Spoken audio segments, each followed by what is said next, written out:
Native Americans are the original inhabitants of the land, yet they remain one of the most underrepresented groups in U.S. politics. Despite having tribal sovereignty and unique legal rights, Native voices are often excluded from decision-making at the federal, state, and local levels. Should Native Americans have greater political representation?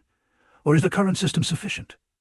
Historically, Native Americans were denied the right to vote until 1924, when the Indian Citizenship Act granted them U.S. citizenship. Even after that, many states imposed barriers like literacy tests and voter suppression tactics to keep indigenous people from participating in elections. As activist Suzanne Shonharjo stated, "We were the last to get the right to vote, and we still have to fight to be heard." Today, Native representation in government is still disproportionately low. While there are 574 federally recognized tribes, there have only been a handful of Native American members in Congress. At the state level, many legislatures lack indigenous voices, making it difficult to pass policies that address Native issues, such as land rights, healthcare, and education. One major obstacle is systemic voter suppression. Many Native communities live in remote areas with limited access to polling places.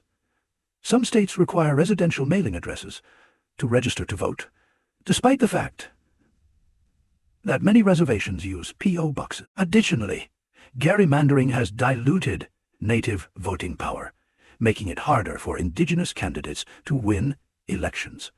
Greater representation could bring meaningful change. Native leaders argue that indigenous perspectives are crucial for policy decisions related to natural resource management, tribal sovereignty, and treaty rights. The growing movement to elect Native candidates, like Deb Haaland, the first Native American cabinet secretary, has shown that indigenous leadership can have a major impact on national politics.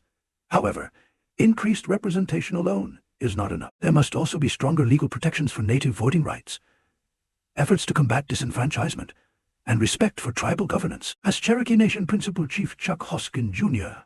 stated, "Representation matters, but so does ensuring that our voices actually influence policy."